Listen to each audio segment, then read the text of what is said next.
Oke, halo apa kabar semuanya? Selamat pagi dari Tokyo.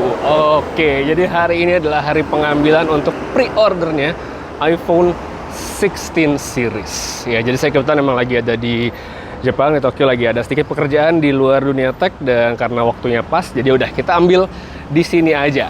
Cuma sayangnya tidak seperti tahun sebelumnya di mana saya bisa mendapatkan iPhone 16 Pro. Untuk kesempatan kali ini saya di masa pre-order hanya bisa mendapatkan iPhone 16 aja.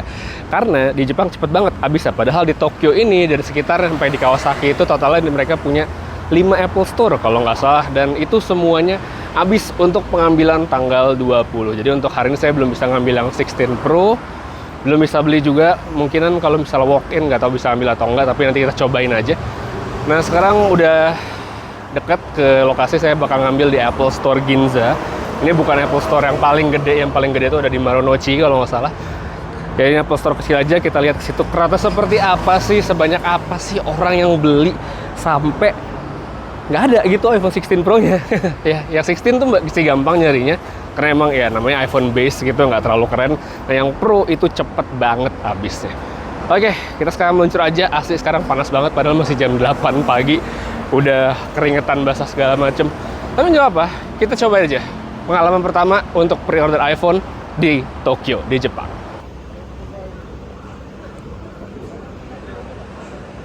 Thank you. Thank you. Oke, jadi sekarang saya udah selesai ngambil pre-order iPhone 16 ya. Tadi di Apple Store Ginza, sekarang saya pindah ke tempat yang lebih sepi untuk kita unboxing si iPhone baru. Ini di iPhone 16 Ultramarine 128GB.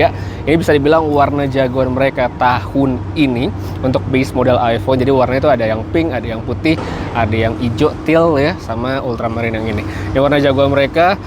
Dan untuk proses apa namanya tadi pas ngambil pre-order saya nggak bisa banyak video ini, namanya juga di Jepang kan mereka cukup strict ya untuk privacy. Jadi kalau di tempat umum banyak muka orang seliweran itu tidak disarankan untuk mengambil video. Makanya tadi saya di dalam Apple Store-nya nggak ada ngevideoin sama sekali, cuma datang ambil cabut udah biar kita bisa langsung cobain handphonenya. Oke, jadi ini dia kotaknya, the new iPhone 16 Ultramarine ya. Dia menampilkan kamera belakangnya. Kita buka aja langsung ya. Kita green peel saja. Nah, ini dia warna barunya. Ya biru banget sih ya, biru banget. Ini tuh belakangnya cuma ada kabel, ntar dulu. Oke, ini dia iPhone-nya. Ya cukup kecil ya, 6,1 inch. Terus lanjut di dalam kotaknya juga di sini dia ada kabel aja. Ada kabel braided ya, kabelnya bagus sebenarnya, braided tuh ada teksturnya seperti yang bisa dilihat sekarang. Sini ada SIM card ejector ya, ada SIM card ejectornya. Dan tidak ada lagi stiker Apple ya. Jadi buat kalian yang pengen dapat stiker Apple seperti biasa kalau beli iPhone, tidak ada lagi di versi yang baru. Ini dia iPhone-nya, langsung aja kita buka. Set, ya. Dan kita aktifkan, saya skip untuk setup dulu, nanti kita lanjutin lagi. Oke, jadi sekarang ini dia si iPhone 16 Ultramarine yang udah saya unboxing dengan warna biru yang baru dan kelihatan cakep ya untuk warna jagoan tahun ini. Untuk warna base model hero colornya mereka, warna biru seperti ini, oke banget warnanya. Untuk ukuran dia cukup compact, 6,1 inch dengan desain iPhone yang kembali ke susunan kamera vertikal. Jadi kemarin kan cross, sekarang dibikin kayak gini, cuman kamera bumpnya dikurangin kotaknya jadi cuman di sekitar lensa ya doang, tapi nggak apa, cakep. Terus untuk secara desain ini juga sudah lebih modern, sudah ada dynamic island ya seperti iPhone baru. Terus sudah ada action button juga ya, untuk silent sudah bisa pakai tombol. Dan ada camera control yang bagian samping. Apple bilang ini bukan tombol, tapi tetap setelah saya cobain ini tetap berasa kayak tombol sih ya, karena ya tombol gitu, mau dibilang kayak apa juga tombol sebenarnya. Nah ini salah satu fungsi kita bisa untuk buka kamera ya, langsung bisa buka kamera, terus bisa dipakai untuk foto-foto juga.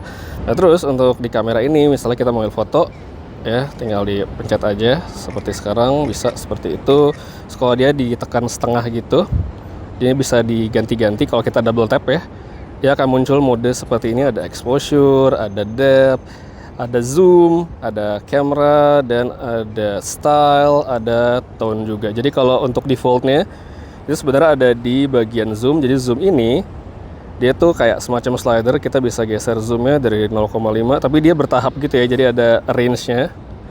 kita geser-geser.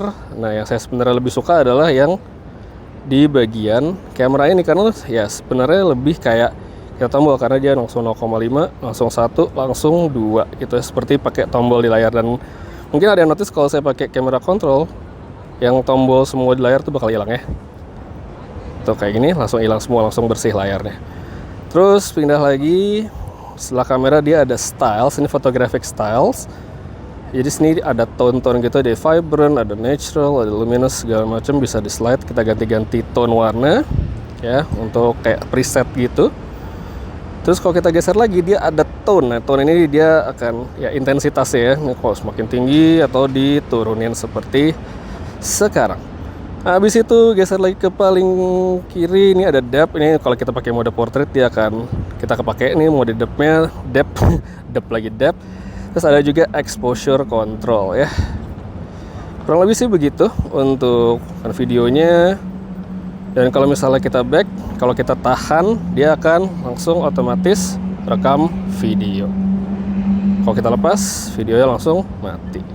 Habis itu pas acara launching kemarin kan Apple juga bilang kalau tombol ini kalau ditahan dia bisa digunakan untuk Apple Intelligence. Cuman sayangnya saat kondisi baru beli sekarang, Apple Intelligence-nya belum bisa dipakai, jadi harus menunggu software update ke depannya untuk baru bisa kita gunakan fiturnya. Jadi agak aneh ya Apple tahun ini, karena mereka ngerilis handphone baru, tapi fitur utama mereka kayak Apple Intelligence justru nggak ada gitu ya. Kayak mungkin mereka takut ketinggalan, belum masuk ke bagian-bagian AI, yang lain juga udah. Jadi udahlah kita pasang aja tuh si Apple Intelligence walaupun nantinya bakal diupdate. Oke, kita lanjut lagi ngomongin soal si the new iPhone 16. Ya, ini sebenarnya untuk sebuah base model iPhone tahun ini dia tuh punya apa ya, upgrade yang lumayan banget kalau dibandingkan sama yang versi-versi tahun sebelumnya. Salah satu contohnya kita bisa lihat dari segi chipset ya. Kalau biasanya base model iPhone itu dia pakai chipset tahun lalu, ya sekarang dia kebagian chipset baru walaupun yang tidak Pro, tapi paling tidak sudah A18, A18. Terus dia juga dapat action button, terus dia dapat camera control yang cukup bisa bilang ya cukup mengagetkan, karena Apple tidak membuat itu menjadi sebuah feature yang dikasih nama Pro, mungkin Pro Camera Control atau apa, cukup Camera Control dan semua iPhone itu dapat. Habis itu RAM-nya juga naik ya, jadi RAM-nya semua iPhone tahun ini tuh RAM-nya sama, yaitu 8 GB. Terus dia juga punya baterai yang dikatakan lebih besar, jadi harusnya lebih awet untuk pemakaian sehari-hari. Terus untuk benchmark mungkin nanti saya tes di hari-hari berikutnya, karena ini kita baru first impression aja. Dan palingan satu poin yang sering atau kebanyakan bikin orang agak bete dengan the base model iPhone ya, base model iPhone yang tidak Pro adalah dari segi layar yang masih 60 Hz. Ya, saya sih sebagai orang yang pakai iPhone 15 Pro dan udah pakai S24 Ultra dan banyak flagship lain yang 120 Hz, emang 60 Hz-nya di iPhone 16 ini agak mengganggu mata. Ya, agak bikin bete kalau udah biasa lihat refresh rate yang lebih tinggi. Tapi memang buat kebanyakan orang yang memang tidak bisa membedakan gitu ya, pada akhirnya mungkin tidak menjadi sesuatu yang signifikan. Ya benar-benar balik ke preferensi masing-masing. Ya, kurang lebih sih begitu kalau sedikit first impression saya tentang the new iPhone 16 ini. Dan mumpung saya ada di sekitar stasiun Tokyo, habisnya saya bakal ya cek-cek, ambil sampel-sampel foto, kita ambil sampel video, dan kita lihat aja hasilnya kurang lebih untuk first impression seperti apa. Jadi langsung aja kita berangkat. Oke, jadi sekarang ini kita langsung lihat aja sampel perekaman video dari the new iPhone 16 ya. iPhone 16 4K 30 aja untuk perekaman videonya, tapi dia maksimal bisa 4K 60 kalau yang mau. Bisa seperti ini. Dan kalau camera control kita pakai ya, kita bisa buat geser-geser ya. Jadi kita mau zoom seperti sekarang ya bisa gitu, kita mainin via camera controlnya. Kalau kita bawa jalan seperti sekarang, mungkin dari segi stabilisasi ada yang penasaran untuk hands on sekarang. Seperti ini, dynamic range-nya bagus banget sih kalau saya lihat sekarang. Ya tuh, wow, biru langitnya dapat banget di belakang sana. Ya, dynamic range cakep banget untuk lensa ultra wide. Ya juga cakep, tidak ada perubahan warna, seamless banget. Oke. Sekarang kita pindahin ke kamera depan. Dan sekarang ini dia untuk rekaman menggunakan kamera depan dari the new iPhone 16, resolusi di 4K 30 fps aja. Dynamic range-nya wow, bagus banget di bagian belakang sana. Warna birunya dapet banget, tapi muka saya tetap terekspos dengan sangat baik. Audio bisa langsung didengar sambil berjalan, stabilisasi juga bisa dilihat. Dan ngomong-ngomong soal audio, iPhone tuh di 16 series ini nggak cuma yang di Pro tapi yang biasa juga punya fitur yang namanya Audio Mix. Jadi sebuah fitur yang bisa ngedit audio suara kita, vokal kita untuk mendapatkan kualitas yang bagus sesuai dengan preferensi atau lokasi kita lagi ngerekam. Untuk contohnya mungkin saya akan masuk ke Tokyo Station aja. Dia dalam mesti agak sedikit lebih ramai, jadi mungkin kita bisa dapat sedikit gambaran tentang fitur barunya ini. Untuk ngetes audio mix dari the new iPhone 16 langsung aja di Tokyo Station yang lumayan rame. Ya, banyak background noise di bagian belakang meskipun di sini yang nggak terlalu berisik tapi cukup untuk merepresentasikan. Ini yang mode standar ya, audio bisa langsung didengar seperti sekarang. Ya, mungkin kalau saya geser sekarang ke option lainnya bisa langsung didengar perbedaannya seperti apa ya dibandingkan mode standar. Menurut kalian gimana untuk fitur barunya iPhone 16? Ini menurut saya adalah suatu fitur yang menarik sekali untuk mereka yang bikin vlog atau bikin konten dengan sebuah smartphone, karena ya dengan mic dari sebuah smartphone aja kita bisa dapat audio yang sangat jernih dan bagus gitu, berkualitas. Gimana? Oke atau enggak? Silahkan tulis di kolom komentar di bawah. Dan ya, untuk first impression kali ini dari iPhone 16 kayaknya sampai sini aja. Tadi udah lihat unboxing first impressionnya. Menurut kalian gimana untuk the new iPhone base model yang iPhone 16 aja ini yang tidak Pro? Oke atau enggak, menarik atau enggak, silahkan tulis di kolom komentar. Dan kalau kalian mungkin ada pembahasan yang pengen diomongin nantinya di video review, silahkan tulis aja di kolom komentar, dan nanti yang mungkin banyak diminta bakal saya omongin di reviewnya. Oke, kayaknya segitu dulu. Tokyo hari ini panas banget ya, humid banget, lembab banget, jadi baju pasti basah, susah keringnya.